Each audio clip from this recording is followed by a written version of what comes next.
and welcome to theMillyLife. My name is Danielle, and I am the owner of this channel. Thank you so much for tuning in. If you have not yet subscribed, please make sure to click on the red button below so that you don't miss out on any videos or updates from me. I post new motorcycle videos every Wednesday and new exercise tutorials every Friday. So make sure that you make sure that you subscribe and stay in the loop. I'll go ahead and give you 3 seconds now to hit that subscribe button. In 3, 2, 1. All right, so today we are going to be talking about 3 tips that I learned in my first season of riding. And now there are plenty more that I learned about riding, but these are just the big 3 that come to mind and really made a big difference in my first riding season. So the first one I'm thinking of now because my hand is falling asleep on my grip. Do not squeeze the living life out of your hand grip, all right? Especially the hand that holds your throttle. What will happen, and you may already know this, is your hand will fall asleep and get that nice tingly sensation, like pins and needles sensation in it. I did this for a long time and thought, oh, maybe my gloves are too tight or the height of my handlebars isn't right, and maybe some of those things take into account or play into the numbness in my hand. But the biggest thing that's helped is to relax my grip on the handlebar, right? So it's just a nice, loose grip. Just goes back to, just foundational movements and how don't you do it. So it goes back to foundational movements and movement patterns, right? So when you pick up a dumbbell, you pick up a kettlebell, there's a very, very small chance that you're going to drop that weight with how you hold the handle. But the same thing goes with your throttle. Your hand's not going to come flying off that throttle if you're not squeezing it as hard as you can. So you want to relax the hand. That's going to help more blood flow get to the fingers and the hand. The other thing there that was really helpful for me was relaxing the arms, right? Not locking my arms out and just keeping a soft bend in my elbows and just a soft feeling in my upper body. That made a huge difference. Still have to remind myself, like today, loosen up your grip. So that is the first thing I learned, right? Soft hands on the throttle, don't have to squeeze the living hell out of it. The second takeaway from this riding season for me is be thinking about where you're going to park and how you're going to exit said parking spot when you get into a parking lot or a driveway or parallel parking, whatever it might be.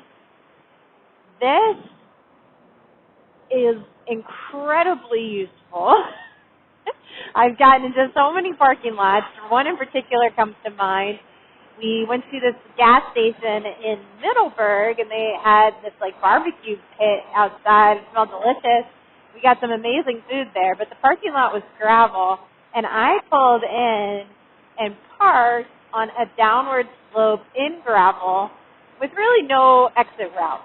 Now, if I had been by myself, oh my God, I'm not really sure what I would have done. But Matt was there with me, and he was able to help kind of push the bike out. But just making a couple adjustments to that, right? Not parking on the downward slope or turning my bike so that the handlebars the way that my bike was turned gave me an exit route. Would have really, really helped me out there. So that was the second biggest thing I learned. Just be aware of where you are and where you're parking and then how you're going to get out of that spot. It's just going to make your exit that much simpler and that much easier. You're not going to be feeling stuck in a gravel parking lot going downhill like I did. The third thing is to practice. Get into the parking lot. Get into slow-moving areas where there aren't other cars and practice your skill work. I said it before a couple times on here. MC Rider has a ton of wonderful training YouTube videos that are easy to pick up on and easy to practice. in my video, 3 drills for every new beginner motorcycle. I'll link it up here.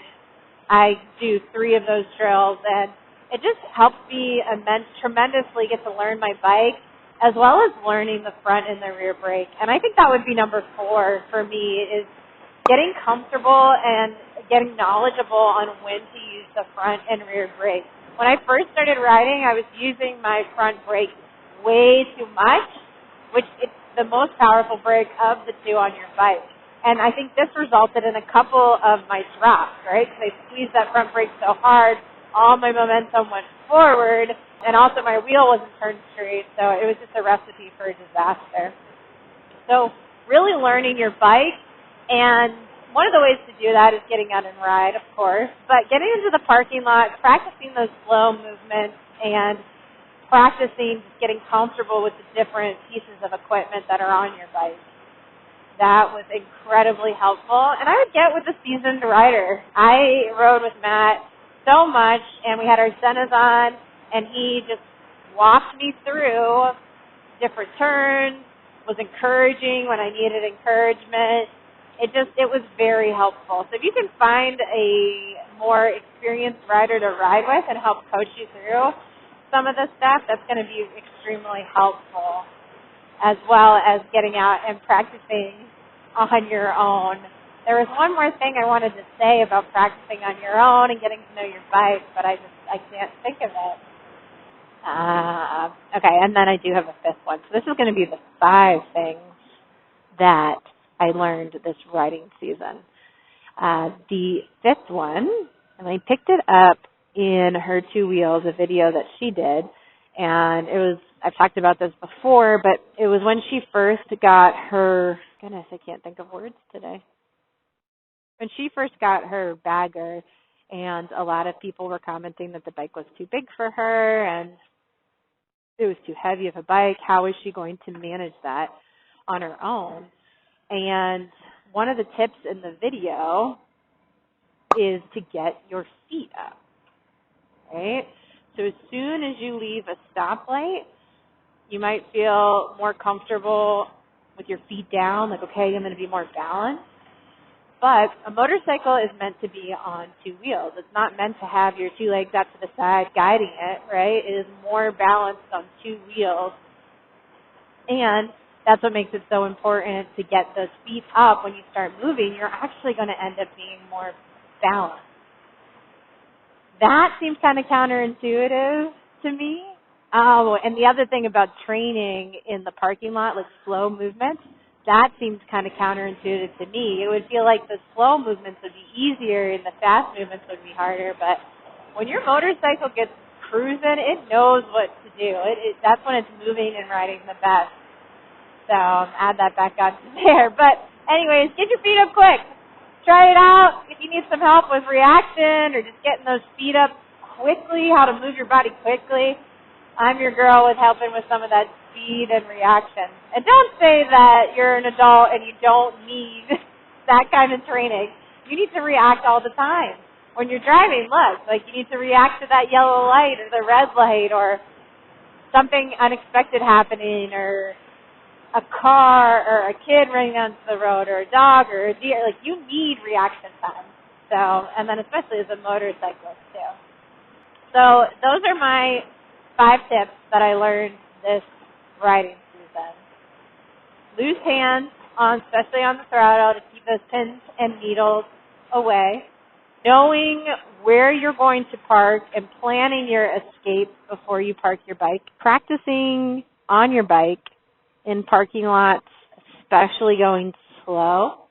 Knowing your rear and your front brake and when to use one versus the other and when to use them together, and picking your feet up as soon as you go into first gear and engage that throttle, even though it may feel more comfortable at first to keep your feet down.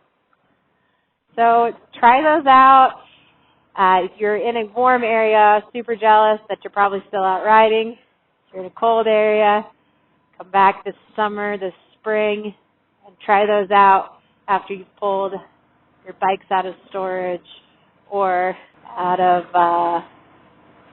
the garage. All right, guys. Well, thank you so much for tuning in. Again, my name is Danielle, and I run theMillyLife. Make sure you subscribe, like, do all the things. And until the next time, I will see you